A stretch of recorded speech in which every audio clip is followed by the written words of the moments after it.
Hello students, I welcome to all of in this video. जैसा कि सभी students आपको पता ही है कि एनटी की जो पोस्टर्स है वो आउट हो चुकी हैं। 75 पोस्टर्स हैं। उसमें जो सिलेबस था वो एडवर्टीजमेंट के साथ ही उन्होंने मेंशन कर दिया। तो जेके एसएसबी ने बहुत अच्छा काम किया इस बार कि जो सिलेबस भी उन्होंने साथ में दे दिया। नहीं तो बच्चों को 3-4 महीने वेट करना पड़ता, कई बार सालों साल भी वेट करना पड़ता था सिलेबस के लिए। तो इन्होंने साथ में ही क्या कर दिया, सिलेबस मेंशन कर दिया। आने वाली जो 576 वैकेंसीज हैं जो पटवारी की हैं वो भी जल्द ही एडवर्टीज़ कर दी जाएंगी। बट मैं आपको ये चीज़ और मेंशन कर दूं कि सिलेबस जो होगा थोड़ा बहुत इसी के रेलिवेंट में रह सकता है। ठीक है, थोड़ा सा ऊपर नीचे हो सकता है बट यही रहेगा। देखो, आज इस हम पोर्शन पे बात कर रहे हैं वो है रीजनिंग का। अब आपको हम रीजनिंग की क्लासेस कैसे देंगे, ये है कि हम क्या आपको प्रैक्टिस क्वेश्चन देंगे? नहीं, हम आपके सामने एक्चुअल लेवल लाएंगे जो जेके एसएसबी का है। जेके एसएसबी का एक्चुअल लेवल होने का मतलब कि जेके एसएसबी ने 2023 से लेके 2025 तक जितने भी एग्ज़ाम हुए वहाँ पे जो रीजनिंग का पोर्शन है उसको हम कवर करने की कोशिश करेंगे। ठीक है, तो डेली की वीडियो में 10+ क्वेश्चन रखने की कोशिश करेंगे। डेली की एक वीडियो जो होगी आपके सामने पूरा क्वेश्चन पेपर ही हम लेके आ जाएंगे कि डेली की एक वीडियो में क्वेश्चन जो होंगे 10+ आएंगे, मतलब कि डिस्कस किए जाएंगे। तो प्रोबेबिलिटी यही है कि एग्जाम में मेंटल एबिलिटी और रीजनिंग से 10 के नियर अबाउट रीजनिंग के क्वेश्चन आएंगे, बाकी जो होंगे मैथ के क्वेश्चन आ सकते हैं। तो यही प्रोबेबिलिटी लेके चल सकते हैं। हो सकता है रीजनिंग कम हो जाए, मैथ ज़्यादा हो जाए, कुछ भी हो सकता है। ठीक है, इसलिए हमने पहले किसको उठाया, रीजनिंग को उठाया।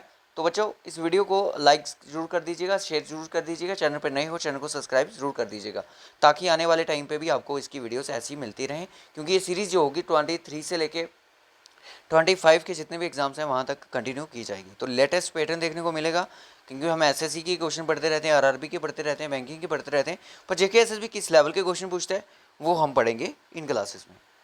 चलिए स्टार्ट करते हैं क्लास को। आपको पेपर से कोई मतलब नहीं है, आपको ये है कि क्वेश्चन आपके सामने लेके आए जा रहे हैं।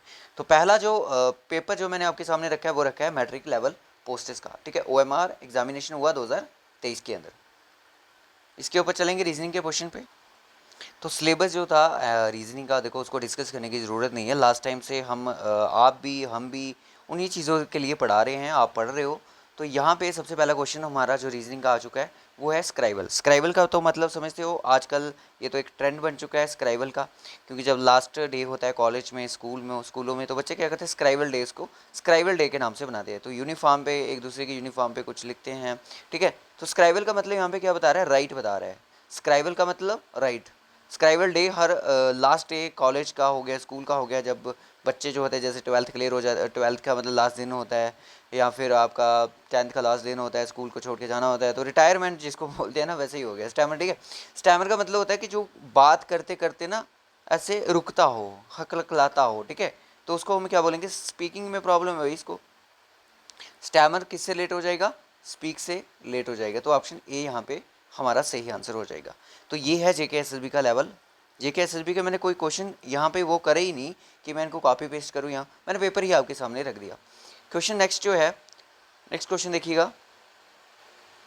क्वेश्चन नंबर नेक्स्ट में हमें बोला गया कि a man goes 5 kilometre east and then he turns right and goes 4 kilometre, then he turns left and goes 5 kilometre, which direction is facing now. देखो, मैन गोज 5 किलोमीटर ईस्ट की तरफ। तो सबसे पहले आपको पता है डायरेक्शन कौन कौन सी होती हैं। ये नॉर्थ होती है, ये साउथ है, और ये east one and this is west one. तो पर्सन गया कहाँ पे, सर पर्सन ने अपनी जर्नी को स्टार्ट किया। जब भी कोई डायरेक्शन के क्वेश्चन में जर्नी को स्टार्ट करोगे तो इस सेंटर पॉइंट से, इस सेंटर पॉइंट से आपने अपनी जर्नी को स्टार्ट करना है। ये वाला जो मैंने यहाँ पे मार्क कर दिया। ठीक है, तो उसने क्या किया, इस पॉइंट से ये वाला पॉइंट मैंने यहाँ पे जूम कर लिया पर्पल कलर में। तो वो अपनी डायरेक्शन जो है वो ईस्ट की तरफ जाता है, कितना, 5 किलोमीटर। मैंने उसको ले लिया 5 किलोमीटर। फिर उसके बाद उसने क्या किया, अपना राइट टर्न लिया। राइट टर्न लेने का मतलब क्या हो जाएगा, नीचे की तरफ आएगा, कितना, 4 किलोमीटर। फिर उसने क्या किया, लेफ्ट टर्न लिया, कितना, 5 किलोमीटर लिया। फिर से वो वहीं पे पहुंच गया। सॉरी एक मिनट, मैंने राइट मूव कर दिया इसको, मैंने इसको राइट मूव कर दिया। ठीक है, तो अगर वो नीचे की तरफ आ रहा है तो उसका लेफ्ट कहाँ पे हो जाएगा, इस तरफ हो जाएगा। तो 5 किलोमीटर वो अब फिर से लेफ्ट की तरफ जा रहा है। पहले उसने क्या किया, ईस्ट की तरफ गया, फिर उसने राइट लिया, राइट यानी कि नीचे हो जाएगा। फिर वो उसकी तरफ किस तरफ गया, then he turns left. Left लेने का मतलब वो अभी ईस्ट की तरफ जा रहा है। तो आपको पूछ रहा अभी को कौन सी डायरेक्शन में को फेस कर रहा है, वो ईस्ट की तरफ जा रहा है। ठीक है, जैसे कि यहाँ पॉइंट से जर्नी स्टार्ट हुई, ईस्ट की तरफ आया, फिर नीचे गया, फिर इस तरफ गया। इस तरफ गया का मतलब ईस्ट वाली साइड जा रहा है। तो इसका आंसर हो जाएगा हमारा ईस्ट। इजी क्वेश्चन था क्योंकि मैट्रिक लेवल के ऊपर है। तो मैं हर एक क्वेश्चन को लाने की कोशिश करूंगा जो कि आपके एग्जाम में पूछा गया हो। ठीक है, तो यहाँ पे क्वेश्चन नंबर 34 देखिएगा, ये जो मेंशन किए गए 2 क्वेश्चन हमने पढ़ लिए यहाँ पे। टाइगर को जो है किस फॉर्म में लिखा जा रहा है, टाइगर को लिखा जा रहा है GRTVT, GRVTV। देखो इससे क्या हो सकता है, क्या लगता है आपको कि लॉजिक इसमें क्या होगा, जल्दी से बताओ क्या लॉजिक हो सकता है। उसके बाद नेक्स्ट क्वेश्चन हमारा कोडिंग डिकोडिंग पे है। उन्होंने बोला कि टाइगर को लिखा गया है GRTVT, GRTVT। टाइगर जो वर्ड है उसको लिखा जा रहा है GRTVT। अगर आपको लगता है कि टी जो है यहाँ पे एक चीज़ देखिएगा कि टी जो है, अगर हम बैकवर्ड पढ़े, ठीक है, बैकवर्ड से पढ़ते हैं कि ए का ऑपोजिट जेड होता है, ठीक है, उसमें बैकवर्ड फॉरवर्ड बैकवर्ड में। तो टी की अगर हम बात करें तो टी का क्या होता है, जी बैकवर्ड होता है। देखो ना, टी का क्या होता है बैकवर्ड का, मतलब मेरे कहने का मतलब ए से लेके बी लास्ट में जेड तक। अगर आप ऊपर से काउंट करोगे असेंडिंग फॉर्म में तो जेड जो होगा 26 पे आएगा। अगर आप ऐसे करोगे जेड से काउंट करोगे तो जेड 1 नंबर पे आएगा और ए 26 पोजीशन पे आ जाएगा, ठीक है, ऐसा हो जाएगा। तो टी ऐसे 20 पे आता है, जी किस पे आता है 7 पे आता है, ठीक है, जी 7 पे आता है। दोनों अगर आप ए से काउंट करोगे ए 1 है तो टी 20 पे आएगा।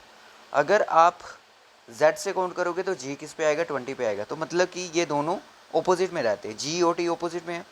आई और आर हमेशा ऑपोजिट में रहते हैं। आई आर मतलब इंडियन रेलवे ट्रिक रखी होती है इसकी। और जी और टी ये भी ऑपोजिट में ही है। ई और बी ये भी ऑपोजिट में है। आर और टी यहाँ पे ऑपोजिट में नहीं है, ठीक है। हो सकता है यहाँ पे आई हो, ठीक है, आई हो, यहाँ पे थोड़ा सा क्वेश्चन में मिस्टेक लग रहा है मुझे। तो उसके बाद अब पूछा जा रहा है ये किसी कोड लैंग्वेज का कोड है, किसी वर्ड का कोड है, तो बताओ ये किसका वर्ड हो, किस वर्ड का कोड होगा ये। देखो एच का ऑपोजिट क्या हो जाएगा, एच एस है, हाई स्कूल, एस पहला होगा, एम मतलब एन, जेड मतलब ए, पी का मतलब के और बी का मतलब ई। तो स्नेक वर्ड का ये मुझे कोड लग रहा है, कौन सा वाला, ये वाला, ठीक है। तो इसका आंसर है ऑप्शन बी, स्नेक हो जाएगा। क्वेश्चन नंबर 72, आप बोलोगे मेंटल रीजनिंग लॉजिकल रीजनिंग है, तो देखो फिगर वाले क्वेश्चन भी आपको बन सकता है कोई। In the given figure 4 figures there of 3 of them are similar, जिसमें से 3 क्या हैं बिल्कुल एक जैसी हैं और एक उसमें से क्या होगी बिल्कुल अलग होगी। तो while 1 is different out of the 4 figures select the figure which is different. कौन सी फिगर इसमें से डिफरेंट है। अगर आप इसकी पोजीशंस को देखो, ये वाला जो पोजीशन इस तरह से बन रही है, ये वाली, ये जो प्लस का जो क्रॉस है इस ऊपर वाली ऊपर वाली साइड बना हुआ है, इसमें भी ऊपर वाली साइड बना हुआ है, इसमें भी ऊपर वाली साइड बना हुआ है। बट यहाँ पे देख सकते हो कि ये डाउन वाले पोर्शन में बना हुआ है, मतलब ये यहाँ पे बनना चाहिए था, बट इसमें क्या है नीचे वाली साइड में बना है। तो डी इसका जो है ऑड फिगर है, जो इन चारों फिगरों में से बिल्कुल अलग है। तो उसके बाद नेक्स्ट क्वेश्चन नंबर 73 है। जितने बच्चे वीडियो देख रहे हैं इसका आंसर कमेंट बॉक्स में बताओ, अभी नहीं, कमेंट बॉक्स में बताना है, ठीक है। अब आपसे पूछा गया है 74 क्वेश्चन में कि देयर आर 3 सर्कल्स यहाँ पे रिप्रेजेंट कर रहे हैं, कि ग्रेजुएट्स है, क्लर्क है, गवर्नमेंट एम्प्लॉयज़ है। और interesting one another, they are interesting one another. हर अलग अलग का क्या है अपना अपना इंटरेस्ट है। Intersections are marked A B C E F G H H which part best the represent the statement. Question में क्या बोला गया कि clerk who are graduate as well as government services, ये SSC का क्वेश्चन उन्होंने उठाया है। ऐसे क्लर्क मतलब कि ऐसे कोई क्लर्क जो कि ग्रेजुएट भी हो, मतलब ग्रेजुएट में सर्कल ये आ गया क्लर्क, ये ग्रेजुएट वाला सर्कल भी पार्ट होना चाहिए, और वो गवर्नमेंट सर्विस भी करते हो, मतलब गवर्नमेंट एम्प्लॉय भी हों। तो बीच में ऐसा देखो कौन सा पोर्शन सिर्फ एच है जो कि तीनों में आ रहा है, तो एच इसका क्या हो जाएगा आंसर हो जाएगा। क्वेश्चन नंबर 73 का आंसर सभी बच्चे कमेंट बॉक्स में बताएंगे। उसके बाद क्वेश्चन नंबर 110, Z 52 से लेट कर रहा है, Z किससे लेट कर रहा है 52 से, और एक्ट किससे कर रहा है, एक्ट कर रहा है 48 से। तो बता दो बैट किससे करेगा। देख लेते हैं, देखो Z की पोजीशन वैल्यू कितनी होती है 26 होती है। अगर इसका मैं 2 टाइम कर दूं तो मुझे 52 मिल जाएगा आराम से, बड़े आराम से मिलेगा। उसके बाद है A की पोजीशन वैल्यू 1 होती है, C की कितनी होती है 3 होती है, T की कितनी होती है 20 होती है। सबको प्लस कर लो कितना हो जाएगा 24 हो जाएगा। 24 का 2 गुना कितना होता है 48 होता है, तो यहाँ पे बिल्कुल सही है। T की पोजीशन वैल्यू 20 होती है, V की 1 होती है और B की कितनी, A की 1 होती है और B की कितनी होती है 2 होती है। तो कितना हो जाएगा 23। 23 को 2 टाइम कर दो कितना आ जाएगा 46। किस ऑप्शन में है डी ऑप्शन में। बहुत सारे ऐसे क्वेश्चंस होते हैं जो JK SSB प्रीवियस पेपर्स में उसने पूछे होते हैं, वो कॉपी पेस्ट कर लेता है, ठीक है। अब आपको एंटी की पोस्ट है तो इसलिए आपको एक एक नंबर से फाइट करनी ज़रूरी है। पाइप को लिखा जा रहा है 169165 के फॉर्म में। देखो PIPE, पी की पोजीशन वैल्यू होती है 16, आई की होती है 9, 16 और 5।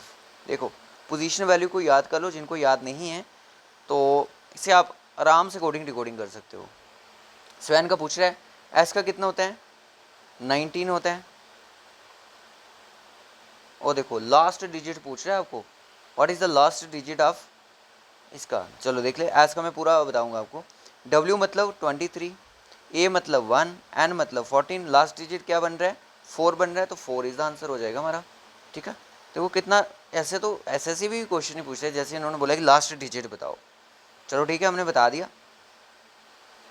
तो इसमें मैंने पूरे 9 से 10 क्वेश्चन आपके साथ डिस्कस कर लिए। अभी ये क्वेश्चन में क्या पूछा रहा है, बहुत ही प्यारा क्वेश्चन है ये। आपको यहाँ पे वेन डायग्राम से क्वेश्चन, देखो कई बार वेन डायग्राम पे ऐसे क्वेश्चन आता है, ठीक है। अमंग 200 पर्सनस है, टोटल कितने लोग हैं, 200 लोग हैं। 200 लोग में से क्या कर रहे हैं, 90 लोग जो है टी को लाइक करते हैं। मैंने बोली है कि ये वाला सर्कल जो है ये टी को रिप्रेजेंट कर रहा है और ये वाला सर्कल जो है कॉफ़ी को रिप्रेजेंट कर रहा है। तो कॉफ़ी कितने लोग लाइक कर रहे हैं, 108 कर रहे हैं। इसने बोला कि 46 ऐसे लोग हैं जो कि टी को भी और कॉफ़ी को भी लाइक करते हैं, मतलब कि 46 इन दोनों के बीच में आ जाएगा। अब ये 90 लोग ऐसे हैं जो कि 46 की रेंज में भी आते हैं और टी की रेंज में कॉफ़ी भी पीते हैं, ठीक है, दोनों चीज़ें पीते हैं। अभी हम टी वालों को अलग से कर लेते हैं। 90 में से 46 को माइनस कर तो बचेगा आपके सामने 44। 44 ऐसे लोग हैं जो सिर्फ चाय को लाइक, टी को लाइक करते हैं, कॉफ़ी लाइक नहीं करते। और 108 ऐसे हैं जो कॉफ़ी भी पीते हैं और चाय भी पीते हैं, तो इनको भी माइनस कर लेते हैं। 8 में से 6 गया मेरा 2, तो ये हो जाएगा 62। 62% ऐसे हैं जो सिर्फ कॉफ़ी को लाइक करते हैं। 44 ऐसे लोग हैं सिर्फ चाय पीते हैं, कॉफ़ी नहीं पीते हैं। 46 ऐसे लोग हैं जो कि चाय भी पीते हैं और कॉफ़ी भी पीते हैं। अब इनको जोड़ दो, 4 और 6 कितना हो जाएगा, 10 और 2 कितना, 12, 1 कैरी, 6 और 4 8 और ये हो जाएगा पूरा मेरे पास 152। 152 ऐसे लोग हैं जो कि चाय भी पीते हैं और कुछ चाय पीते हैं, कुछ कॉफ़ी पीते हैं और कुछ दोनों पीते हैं, ठीक है। तो टोटल कितने लोग थे हमारे पास, 200, जिसमें से हमें ऐसे लोग मिल चुके हैं जो कि चाय भी पीते हैं, कॉफ़ी पीते हैं, कोई कॉफ़ी पी रहा है, कोई चाय पी रहा है। तो हमें ये बताना है कि कौन से ऐसे लोग जो हैं वो ना तो कॉफ़ी लाइक करेंगे, नीदर नॉर कॉफ़ी, ये क्वेश्चन ही ऐसे गलत डाला है, चाय और कॉफ़ी नहीं पियेंगे। 152 में से 200 में से 152 को माइनस कर दो, कितना बचेगा, 48। 48 लोग ऐसे हैं जो कि ना तो चाय पीते हैं ना तो वो कॉफ़ी पियेंगे, ओके। तो स्टूडेंट्स ये वीडियो, ये क्लास आपको कैसी लगी है कमेंट बॉक्स में ज़रूर बताएं। कमेंट बॉक्स में मैंने आपको एक होमवर्क का क्वेश्चन भी दिया है, इसका आंसर कमेंट बॉक्स में ज़रूर बताएं। देखो आगे वाली जो क्लास होगी उसमें जो क्वेश्चंस आएंगे वो थोड़े इससे ऊपर लेवल के हो सकते हैं, क्योंकि मैं 2023 से जितने भी एग्ज़ाम है, 24 से जो भी क्वेश्चन पेपर आप बोलोगे हम उसी के ऊपर रीजनिंग डिस्कस कर लेंगे। इस वीडियो को ज़्यादा से ज़्यादा शेयर करें, लाइक करें और सपोर्ट ज़रूर करें। तो इसका आंसर कमेंट बॉक्स में, और जो बच्चा इसका आंसर बताएगा उसका हम नेक्स्ट वीडियो में उसके कमेंट्स को शो करेंगे, okay. Take care students, bye bye. और इस चैनल को सब्सक्राइब, नोटिफिकेशन बेल को ज़रूर ऑन कर लेना। डिस्क्रिप्शन बॉक्स में आपको एनटी की कुछ प्लेलिस्ट मिलेंगी, जैसे जेएनके की जीके हो गई और पंचायती राज एक्ट हो गया और जेएनके के करंट अफेयर्स होंगे, 2024 के भी 25 के भी प्लेलिस्ट पड़ी हुई हैं, आप जाके देख सकते हो।